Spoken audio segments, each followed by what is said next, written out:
Welcome to WonderWorks, Ask an Astronaut. Hi, I'm former NASA astronaut Don Thomas.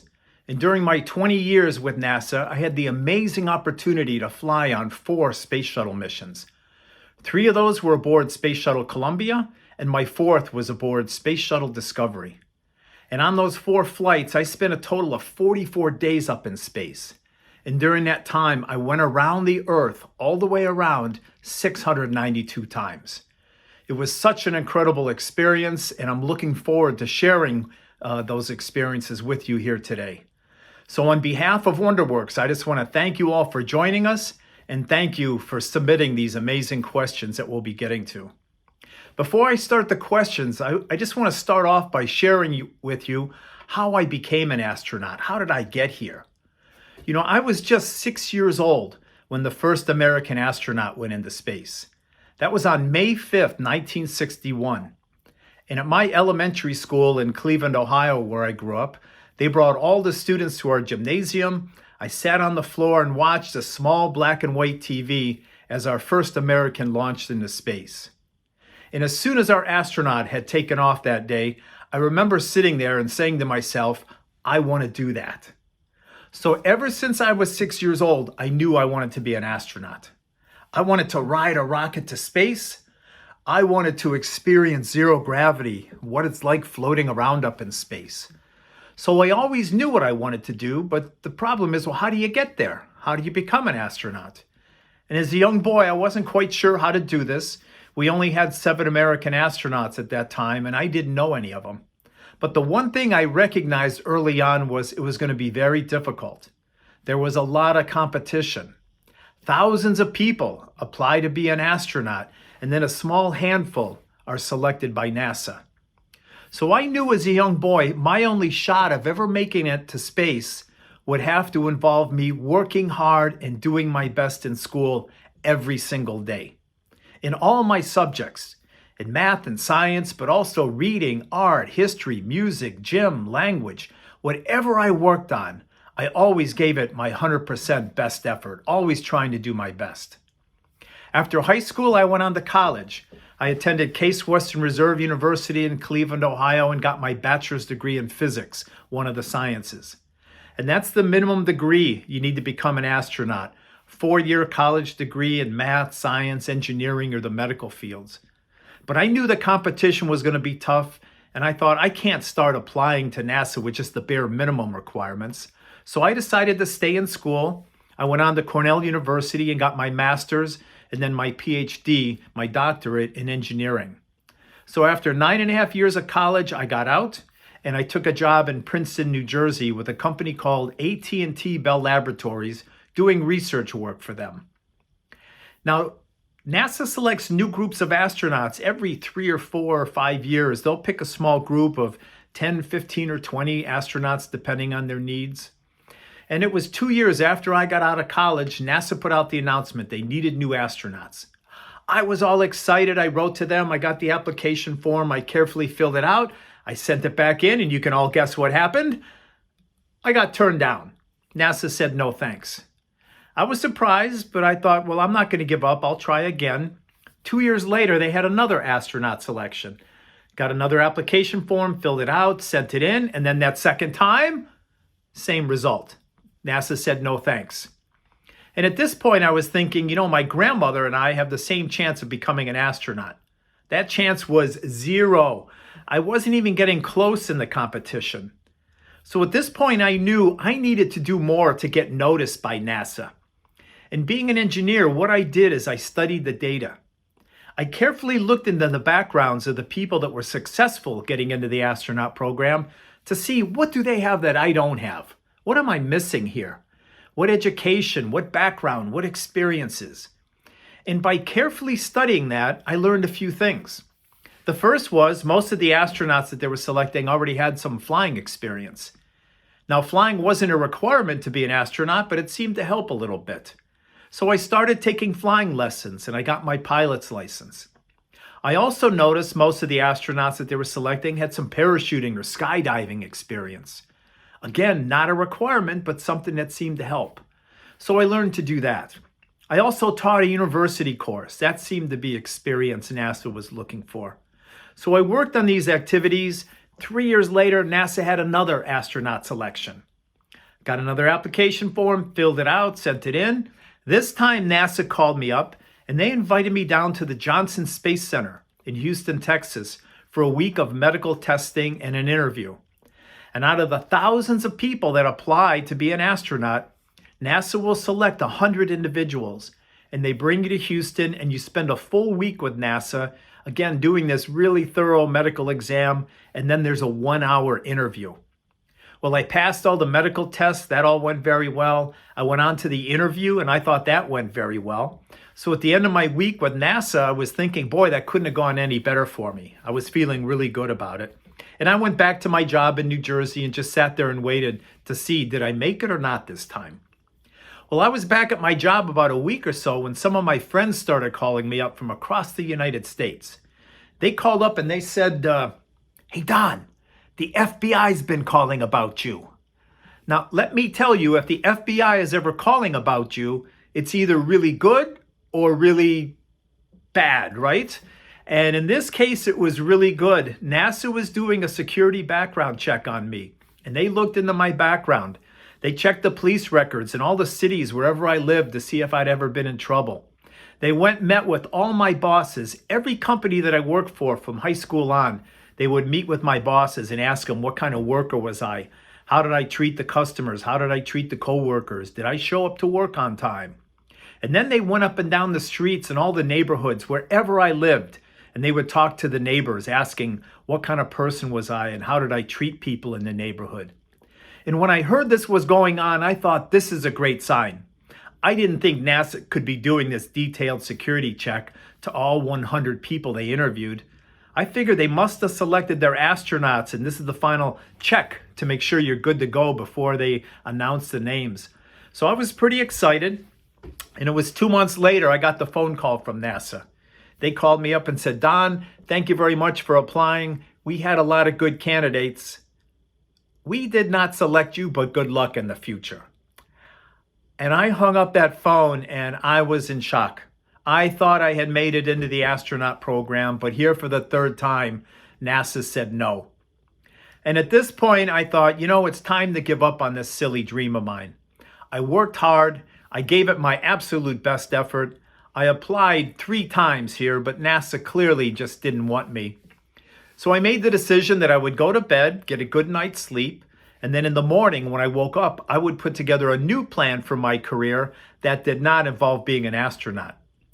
Well, I went to bed that night. The next morning, the very first thought that popped into my head when I woke up was, I still want to be an astronaut. So I asked myself, are there any more of these little things that I can do to improve my chances, to make myself a better candidate? And once again, by carefully studying who NASA was selecting, I noticed that most of the individuals they were selecting were already working down at the Johnson Space Center in Houston. So at this point, I quit my job. I drove from New Jersey down to Texas. I got a job with NASA as an engineer working on the space shuttle program. I did that for 3 years. Then they had another astronaut selection. This is number 4. I sent my application in. I got called up for the medical testing and interviews, and that all went very well. And then it was 3 months later, I got another phone call from NASA. This time they called up and said, Don, are you still interested in being an astronaut? Because we'd like to offer you the job. I said yes. I hung up the phone, and for the next 10 minutes, I was jumping up and down, yelling and screaming because I knew I made it into the program. I was 35 years old when I got that call, and I started a 4-year training program for my first flight. So the first time I made it to space, I was 39 years old. So the number one lesson that I've learned in my life is to never give up on your dream. We all have dreams for our future, big dreams and small dreams. Never give up on your dream, whatever it is. I almost gave up on mine after NASA turned me down that 3rd time. And had I given up, I wouldn't be with you here today, sharing with you these experiences. So it's really important to work hard every day. Always do your best in everything that you're working on. And remember to never, ever, ever give up on your dream in life. And you can accomplish anything you want to in your lifetime just like I was able to do. And I went on to fly 4 times on the space shuttle. I've seen such amazing sights from space. I've seen the top of Mount Everest 25 times. I've seen the Great Barrier Reef off Australia, the Amazon rainforest in South America, Mount Kilimanjaro, big volcanic peak in Africa. So many amazing sights, and it all starts with hard work in school today for all of you. So once again, I just want to thank you for joining us here today. Thank you for submitting these amazing questions. And I think it's time that we just jump into some of the questions here. So let me start off. The first question is from Wendy. And Wendy asks, how do you go to the bathroom in space? Now, Wendy, this is the #1 question that I get asked whenever I do a talk or presentation somewhere. So this is the #1 question that you asked me. Now, in space, we have a small toilet. It's in a small closet area, and it's very similar to an airline toilet. If you've ever flown on a commercial flight, it's just in a very small closet area there. We've got a curtain that goes across the front of it, like a shower curtain for privacy, and we have a white toilet seat, just like we have on our toilets here on Earth. But here on Earth, we use gravity to collect the waste material in the toilet.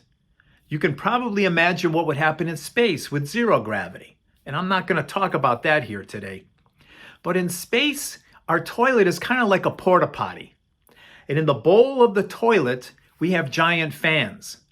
To activate the toilet, there's a little knob off to the side. You push it forward. It activates those fans, and it sucks air from the toilet seat downward. So we use that down rush of air to act like gravity to collect all the waste material into the toilet. And that is the secret of the space toilet. You need that down rush of air. At the end of the mission, the toilet gets removed from the space shuttle. They clean it up just like they do on an airplane or on a train or a recreational vehicle. It's the same kind of concept. So the toilet just fills up as we're using it during the flight. And then at the end of the mission, it's got to be emptied out, cleaned up, and put back for the next mission there. So the secret to the space toilet, a down rush of air. Thank you for that great question, Wendy. Let's go on to a question from Rebecca. And Rebecca asks, how do you eat and drink in space without having it spill? That's a great question here, Rebecca. You know that if I had a glass of milk here on Earth and I tip it upside down, it's going to spill on the floor and I'm going to get in trouble. But if I took a glass of milk in space and I tipped it upside down to get a drink, nothing would happen. Without gravity, that milk is not going to fall or pour out of the cup. And it's the same with a bottle of water.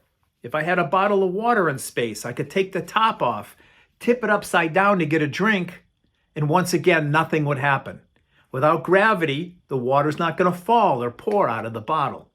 So we can't drink out of a glass or bottle, and instead, in space, we drink out of foil pouches like you see here. This has powdered lemonade in it. All our drinks are powdered. They have the powder here. And once we get to space, we poke a needle into this little port. We can add water. Then you mix up the powder a little bit with your fingers. You poke a straw in there, and then you just squeeze it into your mouth, and that's how we drink in space. Very similar to a juice bag or juice box that you may have in your lunch. And I know some of you have probably had Capri Suns in your lunch as well. It comes in an aluminum bag just like this. And that's exactly how we drink in space. Poke a straw in there and then just squeeze it into your mouth. Because you can't drink out of a glass or a bottle without gravity in space. Great question, Rebecca. Let's go on to a question here from Andrea. And Andrea asks, what types of food do you eat while in space? Does it taste good? And what's the favorite thing to eat in space? Now, Andrea, most of our food in space is freeze-dried.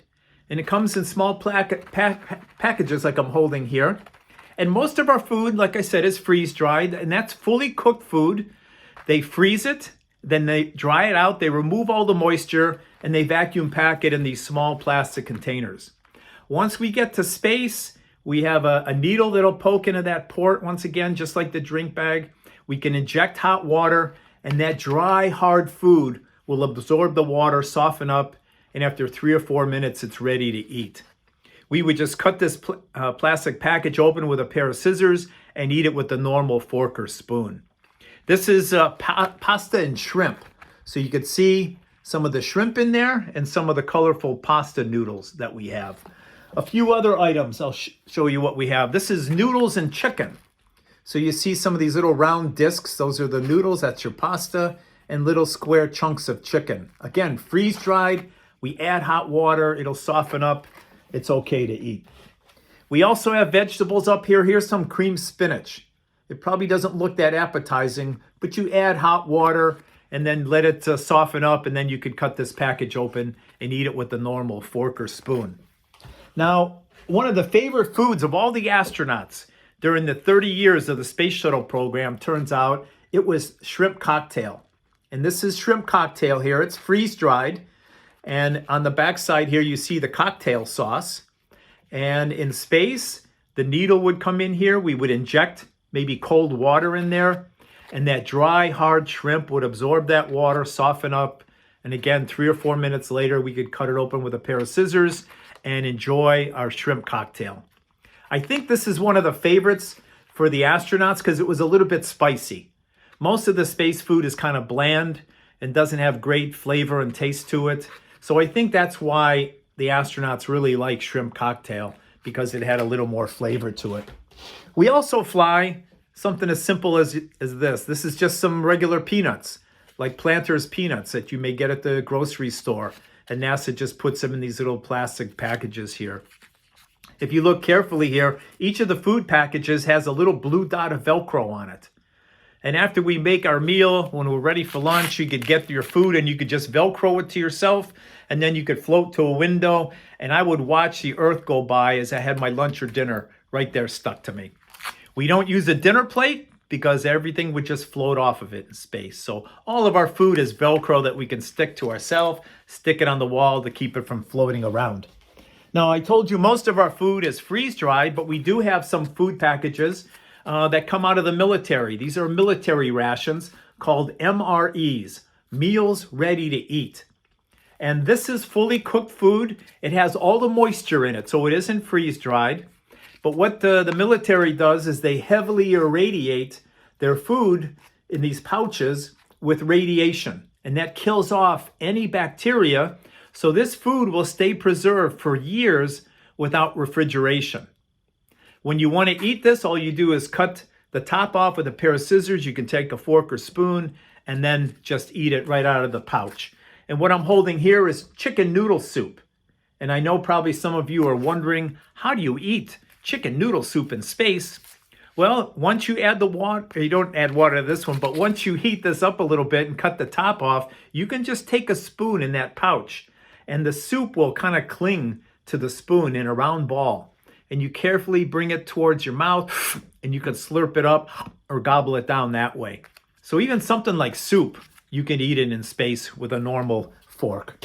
And one last thing I want to show you. You probably recognize what these are. We also fly candy in space. And these are what you'd probably call M&Ms, right? Peanut M&Ms. But NASA, we don't call things, we can't call it M&Ms. NASA doesn't want to endorse anybody's product in space. So NASA calls these candy-coated chocolates, and the peanut M&Ms are candy-coated chocolates with peanuts. And these are one of the favorites of the astronauts. We love tossing these around when we're in space. So we have a wide range of food. Most of it is okay. Most of the space food isn't what I would really call delicious.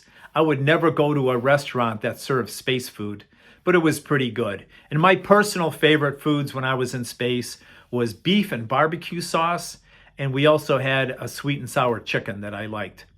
All right. Thanks for that great question there, Andrea. Now, on to the next question. Alana asks, what kind of training do you go through? And Alana, there is a lot of training before we go into space. When I got selected to be an astronaut, I trained for 4 years for my very first mission. And that's full-time training every day, 8 to 10 hour days. So there's just a lot you need to know to be an astronaut before you're ready to go into space. First thing we do, we spend time in the simulators. We have simulators that are models of our space shuttle or our spacecraft, and we have to learn where all the switches are and what everything does. We have to learn all the procedures. In space, we have detailed procedures for everything we do. We don't memorize them because you can make a mistake that way. And we follow carefully, step by step, exactly what switches we need to flip and to accomplish anything that we do in space.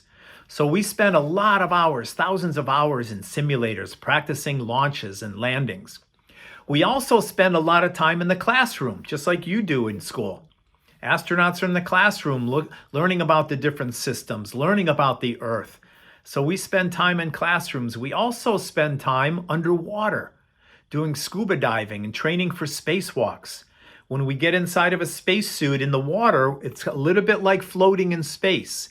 And that is where we train to do spacewalks. So if I was going to do a 7 or 8 hour spacewalk in space, I would spend 400 or 500 hours underwater practicing all the tasks that I would be doing during my spacewalk. And the whole idea is to practice, practice, practice here on Earth. So when we get to space, we know exactly what we're doing and we don't make any mistakes there. We even have a trainer. They have to train us on how to use the special space toilet. So it's got a step-by-step procedure how to use that. And we have training for that as well. So our training is all fun. We also train in jets. We have T-38 jets, and we would fly these to get high gravity levels on us. So like I said, every day was fun training to be an astronaut, and 4 years of training for my very, very first flight.